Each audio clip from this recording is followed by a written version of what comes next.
Qu'est-ce que ça te fait, toi? Qu'est-ce que tu as envie de dire aux journalistes qui font partie de ce jeu-là, qui ne posent pas les questions comme ça? Alors, bon, d'abord, j'ai rien à leur dire.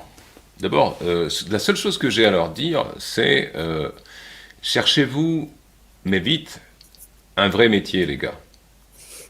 Essayez de faire quelque chose avec vos mains ou avec vos pieds, parce que au niveau de qualité, d'originalité, de, de logique, de grammaire et de vocabulaire, où vous en êtes arrivé maintenant, vous êtes hautement remplaçable par le premier algorithme venu de chez Google.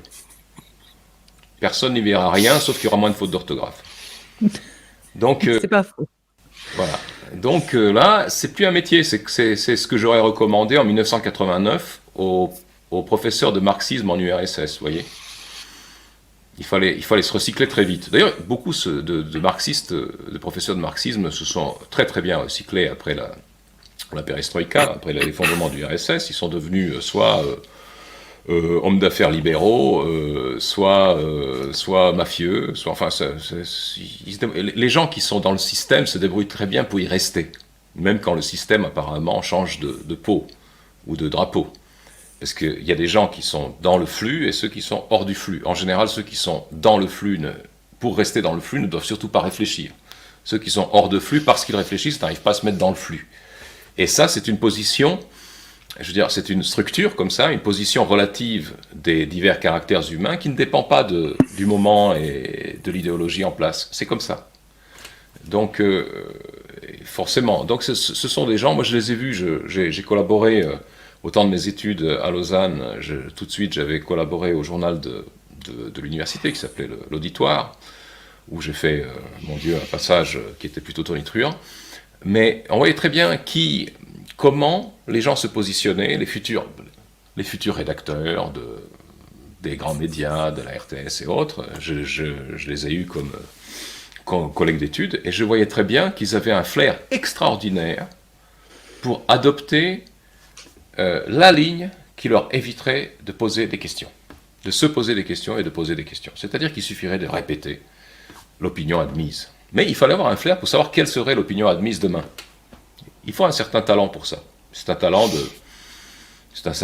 d'opportuniste, quoi. Mais il n'y a pas de pensée là derrière. En revanche, personnellement, j'ai eu cette chance dans ma jeunesse d'avoir été formé dans une très bonne école, dans un très bon lycée, qui était le lycée de collège de l'abbaye de Saint-Maurice en Valais, qui était tenu par des chanoines. Moi, j'étais un profond mécréant.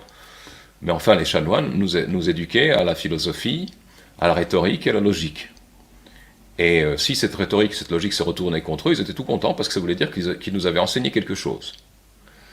Donc, j'ai toujours été frappé, et même la première année, en arrivant à 19 ans, à la première année d'études en faculté des lettres à Lausanne, j'étais frappé par la totale absence de réflexion et de pensée structurée des gens qui allaient former l'élite de cette société pour les années à venir. Donc ceux qu'ils ont formés dans les années où j'y étais, fin des années 80, sont aujourd'hui aux commandes. Et ces gens-là, la dernière chose qu'ils font, c'est de réfléchir.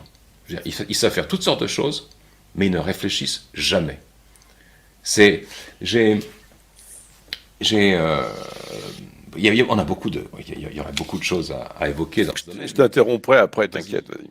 Non, vas-y, vas-y. Mais Je te vois sortir tes notes, mais moi j'en ai pris sur ce que tu as dit pour permettre de rebondir. C'est trop riche.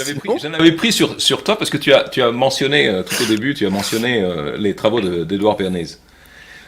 Donc sur la manipulation de l'opinion, la manipulation mentale. En fait, on barbote là-dedans.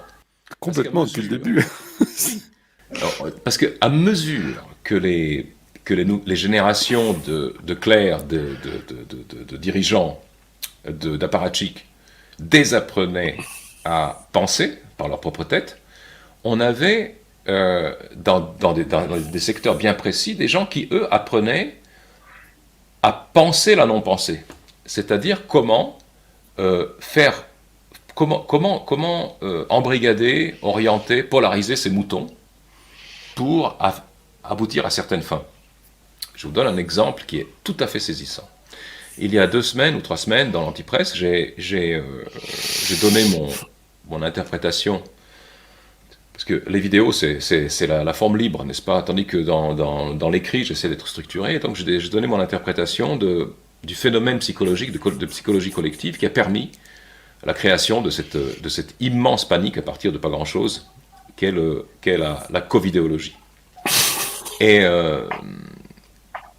j'ai découvert dans un livre de psychologie, qui est un livre de référence de la psychologie, notamment de la psychologie dans le business, qui est le livre de Daniel Kahneman, Les 2 vitesses de la pensée, Thinking Fast and Slow. Kahneman raconte, sur la base des recherches d'un de ses collègues, Kahneman, c'est le seul psychologue qui a eu un prix Nobel d'économie d'ailleurs. Donc c'est quelqu'un. Ah, c'est pour ça que je le connais. Ouais, tu vois. C'est quelqu'un qui est très futé, qui est très intéressant à lire, qui est très exploitable dans le business, parce qu'il donne beaucoup de clés des comportements inconscients de l'humain, et notamment de la difficulté qu'a l'humain à réfléchir de manière structurée. Et puis, alors, il cite dans son livre ce phénomène qu'est la cascade de disponibilité, qui fait que l'être humain, surtout à l'échelle collective et surtout lorsqu'il est soumis à des émotions, ne réfléchit pas, ne tient pas compte de ce qu'il sait être vrai, ou de ce qu'il sait être sûr, ou de ce qu'il sait être fiable, mais il tient surtout compte de ce qui est disponible à l'esprit à un moment donné. C'est-à-dire que, grosso modo, pour reprendre la technique de Goebbels, si on lui raconte 100 fois par jour la même connerie, il va finir par raisonner en fonction de cette connerie et non pas en fonction de ce qu'il sait être vrai. Et lorsque on crée un phénomène auto-alimenté, ça devient une cascade de disponibilité. C'est-à-dire que on médiatise un phénomène, et à partir du moment où ce phénomène est suffisamment médiatisé, ce n'est plus le phénomène lui-même qui est l'objet de l'attention et donc de la panique, mais les effets de la médiatisation. On est au 2e degré, et après on est au 3e degré. Donc, le prétexte de la spirale, l'origine de la spirale se perd complètement. On n'en a plus besoin. C'est la raison pour laquelle aujourd'hui, il ne sert à rien d'aller chercher et de publier les statistiques de l'Office fédéral de la santé publique ou de l'INSEE française. Ça ne sert absolument à rien. On n'en est plus là. Ces statistiques donnent la réalité. On n'en est plus là. Donc, le psychologue américain qui a découvert le phénomène, qui a décrit le phénomène de la cascade de disponibilité, qui décrit parfaitement la réalité, enfin la pseudo-réalité dans laquelle nous nous trouvons, s'appelle Cass Sunstein. Et Cass Sunstein, eh bien, si on regarde aujourd'hui ce qu'il fait, il est aujourd'hui conseiller de l'OMS. Donc, le type qui serait le mieux à même de arrêter la machine est celui qui sert de chauffeur dans la locomotive.